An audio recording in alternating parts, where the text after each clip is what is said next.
چلے اور بڑی عظیم منزل ہے کہ حسین نے اس مدینے کو چھوڑا جسے مدینہ رسول کہتے ہیں، جسے نانا کا مدینہ کہتے ہیں۔ نانا کی قبر کو چھوڑنا کوئی آسان کام نہیں تھا۔ حسین اپنے نانا سے بڑی محبت کرتے تھے، حسین نانا سے بڑی محبت کرتے تھے۔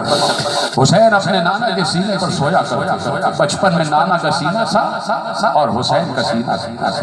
حسین اپنے سینے کو نانا کے سینے سے لگا کر سو جاتے آرام سے۔ نانا کا سینہ حسین کا بستر تھا۔ حسین کو نانا کے سینے کے بغیر نیند نہیں آتی، ایسے ہی دختر حسین کو بھی حسین کے سینے کے بغیر نیند نہیں آتی۔ سکینہ کو حسین کے سینے کے بغیر نیند نہیں آتی، اسی لیے سکینہ کو تو لے کر چلے، سنیں گے سکینہ کو تو لے کر چلے لیکن سہرا کو چھوڑ اجرکم اللہ، فاطمہ سہرا کو چھوڑ گئے۔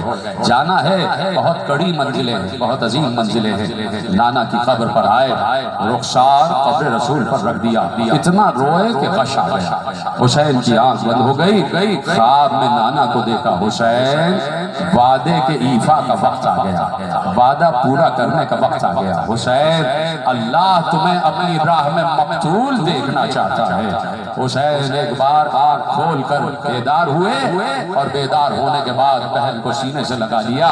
اب بہن نے کہا بھیا نانا کی قبر سے تو رخصت ہو لیے، وہ چند قدم پر اماں کی قبر، وہ میری ماں زہرا کی قبر ہے، اماں زہرا سے رخصت ہو لے۔ آپ کی آنکھیں بھیگ رہی ہیں، دیکھیے صبح کا وقت عجیب وقت ہوتا ہے، اس وقت کوئی بات کرو یا نہ کرو بس حسین کہہ دو تو رونا آ جاتا ہے۔ عجیب وقت ہے یہ صبح کا وقت، بس تم نے کہا حسین ایک بار آنکھیں بھیگ گئی، میں دیکھ رہا ہوں کیسے آپ رو رہے ہیں، میرا دل کہتا ہے کہ تمہارے ان روتے ہوئے چہروں کو مادر حسین بھی دیکھ رہی ہوں گی، تمہارے ان روتے ہوئے چہروں کو مادر اون محمد بھی دیکھ رہی ہوں گی، شام والی بی بی بھی دیکھ رہی ہے، مدینے والی بی بی بھی دیکھ رہی ہے۔ میرا دل کہتا ہے، علماء اس جملے کو لکھ گئے اور میں آپ کے حوالے کرتا ہوں، خطبہ اس جملے کو کہہ گئے، میں آپ کے حوالے کرتا ہوں کہ زہرا ایسے میں جب رونے والوں کو دیکھتی ہیں تو اپنے بابا رسول اللہ سے کہتی ہیں بابا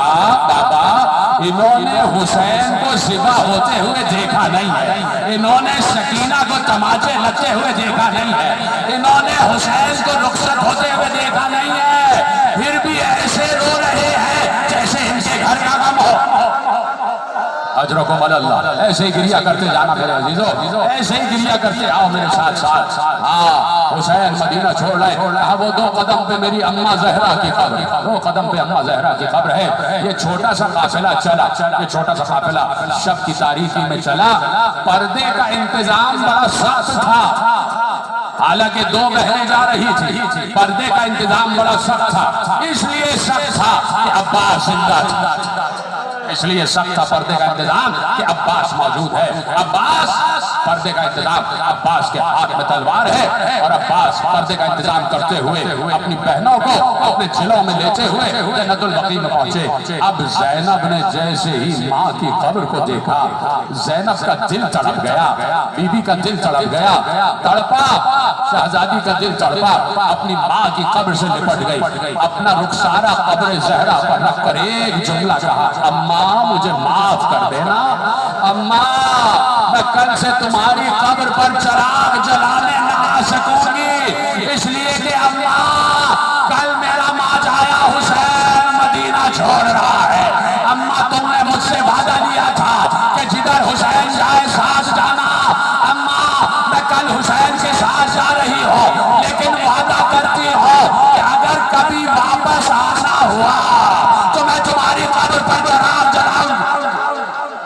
اجرکم اللہ، اجرکم اللہ، اماں کبھی واپس آنا ہوا تو تمہاری قبر پر چراغ جلاؤں گی۔ لرز رہی تھی قبر سیدہ، لرز رہی تھی قبر زہرا۔ ایک بار یہ بہن بھائی قبر سے اٹھے تو فضا کہتی ہے میں نے عجیب دل خراش منظر دیکھا، میں نے دیکھا کہ قبر زہرا پہ لرزہ طاری تھا اور قبر سے آواز آ رہی تھی، ماتم کر کے سننا، قبر سے آواز آ رہی تھی اے میرے بچوں اپنے کو تنہا نہ سمجھنا، جہاں جہاں تم جاؤ گے یہ اجڑی ہوئی ماں ساتھ ساتھ جائے گی۔ ارے